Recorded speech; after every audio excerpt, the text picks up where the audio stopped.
everyone, welcome to Filmtastic, and today we're diving back into that Descendants rabbit hole and we're discussing that prank that changed Bridget into the Queen of Hearts. I'm specifically talking about Cinderella's involvement because that I feel is still a bit of a mystery and it wasn't like fully sort of developed on the movie, but I do think it's kind of purposeful. I think they purposely kind of left a bit of mystery to kind of go back into in Descendants 5.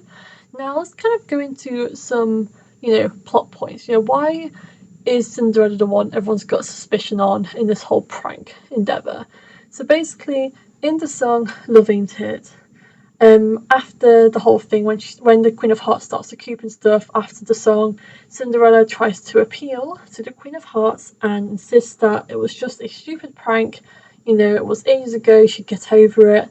And this line in particular is one everyone thinks makes Cinderella look suspicious because she's basically defending Ulian and her gang in a sort of a weird way, like indirectly. And honestly, Cinderella is kind and stuff, so maybe she's just like she just wants her friend back, but it's just like this it's a bit of a weird sort of line, so it just kind of implies that Cinderella had a hand in the prank, whereas from what we can tell she didn't. Maybe she did in the previous timeline, it's not entirely clear. And there's also the line in Love Ain't It where Queen of Hearts says people are two-faced.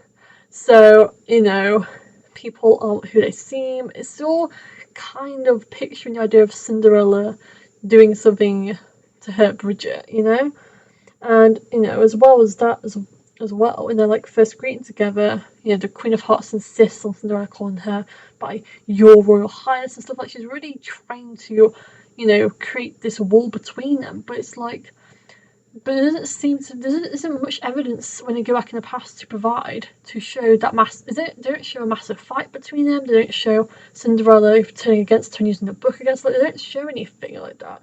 So it's all kind of a bit of a mystery.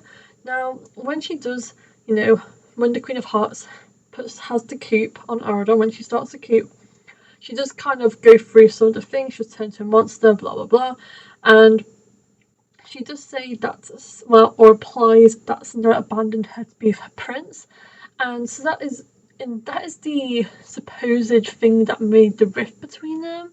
But I feel like that's something that could like easily be amended. So I don't know. There's something more to it. Maybe it was unintentional in this old timeline. She unintentionally helps the villains, or maybe, like I said, maybe the Queen is just petty and she's just having a go at Cinderella for abandoning her, even though she was all like caught up in love and stuff. So yeah, it's all a bit of a Cinderella mystery. So what do you guys think? Do you think she was involved in the prank with Bridget, or do you think we are reading too much into it? I do think we'll find out in Descendants 5. Let me know in the comments down below.